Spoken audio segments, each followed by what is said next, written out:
each of you a card with these things. I mean, I know you're just working on it. Yeah. The skulls, the thing you have. Show us your Symbolic. And then I said I'd like the one that you had read. It might have been your last one from that book. I don't know if it's in your own book. You're allowed to share it. If anybody wants to be published in CC&D magazine, the rights always are yours. You are just allowing me to print it on your behalf. And if you want to say previously published anywhere, that's fine, and I would be glad to put that in there. But that one poem, I think the last one that you wrote, that I think that I would like to give a. Now I've got to talk about this book. I'm sorry. Sorry, he keeps like take a picture, take a picture. The magazines periodically release issue collection books, and this is. He's gonna sit in my seat. Like everywhere. No, that's fine. We've got my stuff. And Down the Dirt magazine, this is a collection of one of them. I'm not reading it from CC&D, and it's called At Midnight. And this was a photo that John Yackel took on the cover because I thought it would be appropriate for a thing at midnight. Oftentimes, titles of books are based on a title within the book that I happen to like. And there was something in this book called At Midnight, and ergo the title, blah, blah, blah. So I was going to read a few things from that, and if there was time, I might read a poem or two happy from the upcoming show for you. As I said, we've got a number of short haikus here.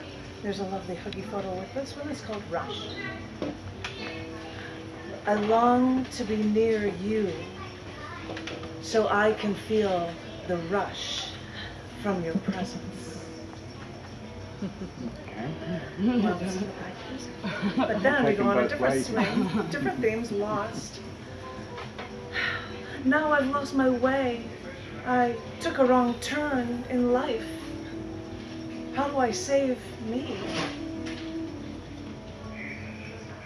This is really freaky, just going through and reading out random. I'm going to read one poem from this one before I go to the chapbook. This is something that I wrote after I found out that my brother died. We didn't have circumstances, and we had lost favor with him, and so I needed to write this down. It's called Only Half the Story. He was a troubled man. He had a good life, but let demons in to do him in. In his struggles, he almost died a number of times, and even his family pushed him away and only heard news of his death long after he was already cremated. And it makes me wonder if our love for him ever completely went away. Because after all the mistakes were made, I want to believe that he's worth more than the demons and what the demons reduced him to. I want to remember that when I worked retail, he bought the biggest teddy bear through me when he just found out that his wife was pregnant with their first child. I suppose it's a good way for me to find the news too. I want to remember how he'd come inside after plowing too many streets to count that were filled with feet after feet of snow. That little icicles would be hanging off his mustache from his breath. I want to remember how he once built. Oh, I'm going to skip this part. I want to remember him picking me up from the airport when we decided to pay the airport tollway with pennies, dropping pointless pennies and laughing at repurposing pennies that were only taking place in his truck's ashtray. I want to remember that a friend of his from his youth, a man who was shorter than me by the time I was 12, how this man decided that my nickname would be Shorty. I want to remember how when I'd see him swim, he'd wear tiny Speedos. And that might seem strange, but he got a college scholarship for this. For his near Olympic diver that was once in competition with medal winners like Greg Louganis. And he'd go to the diving board, and suddenly this construction company owner would spring with such skill as he'd flip through the air before making the tiniest tear and splash next to nothing through with a sheet of water that would otherwise shatter like glass in the sky to anyone else if they tried to do the same dive other than him. You see, I want to remember these little slices of his life, these windows into his acts of kindness, how he was the kind of guy who would want to give the shirt off his back to a man in need. I need to remember this, because I want to believe that he wasn't always lost. I want to believe that even though he erred, we should no longer condemn him, but condemn the thing that did this to him. So I try to not remember the demons, but remember the man inside. I want to believe, and this is why I must remember. Yes. Thank you. Thank you. And that's your Moody. So I'm gonna give 2 happy pieces from this for the end one, because this is an 11 theme show that I'm doing. This is the first poem, and it starts with talk at the beginning. I was 9, just about 10, when I wrote my first poem. And when I was 11, it was published in Breed magazine. So I guess, yay, at 11 I was a published author. But this was the poem. It's called Under the Sea. I'd like to be under the sea to watch the fish go swim. I'd like to squish a jellyfish and then let go of him. I'd like to grab a soft-shelled crab and take him for a walk. I'd like to hurdle over a turtle and teach dolphins to talk. I'd like to see a manatee and then go play by him. I'd like to do all of these things. If only I could swim.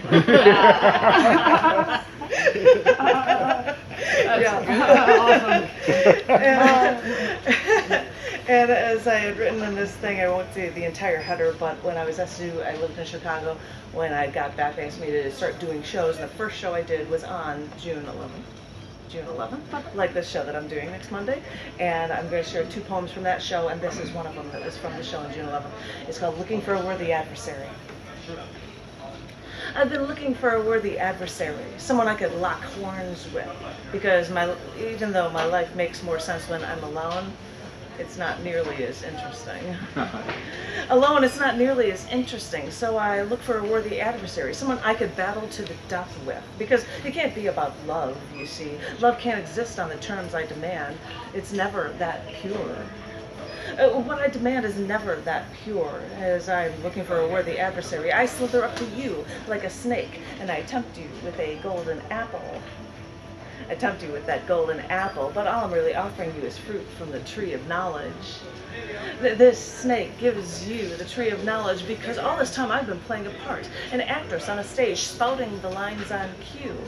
But that role is getting tiresome. Those stage lights still came on. Linda, your buy is ready. They still came on night after night, and I still had to play my part. I played my part until my night off when I saw your show. Your protagonist was doing what I was doing, right down to faking it with people who don't matter, right down to going home and still feeling empty. I played my part. I still feel empty, but I liked the boiling emotion I saw underneath that no one else could see. I know what that emotion really means. And when you know what that emotion really means, I wonder if we could get together and write our own play. If we wrote our own play, it would be a masterful performance. The curtains would close and we'd hold each other's hands, and as we'd leave the stage, the audience would know that there's a happy ending. When I know that there's a happy ending, I walk out on the set, and there you stand, in front, stage left. I wait for my cue to make my move. None of the rest of the scene matters to me, you know. And when the rest of the scene doesn't even matter, I wonder if the audience would see what we have. Maybe they'd like our little play. Maybe they wouldn't. Who really cares? Who really cares? Because after I tempted you, and you now tempt me and tease me and torment me and tell me everything I was too afraid to believe. I was too afraid to believe. And now, when you talk, you reach your hand into my brain and you pull out my thoughts and shove them into your mouth and you spit them back at me again. You spit them back at me again, and instead of filling me with terror, it fills me with joy. It fills me with joy because I thought I'd lock horns with that worthy adversary, but now every day is like Valentine's Day. It's like candy and flowers and springtime and hearts and cupids and sunshine. And all these cliches are actually beginning to make sense. No longer locking horns and everything making sense. I stand here like a statue after the performance of a lifetime and wait for the applause. Well, I look and I'm waiting for these reviews, and as I wait for the reviews, I wonder what they'll say, although none of it matters. None of it matters because I know what you are going to say. because it's everything I want to say. It's everything I've wanted to say, and now you're taking my thoughts again, and you're shoving them back into your mouth again, and you're spitting them back at me again. So I will wait for you to come on stage again, where we have our happy endings, and you tell me what I already know. Piece of the show, so a variety of things on different topics, and thank you, Tom.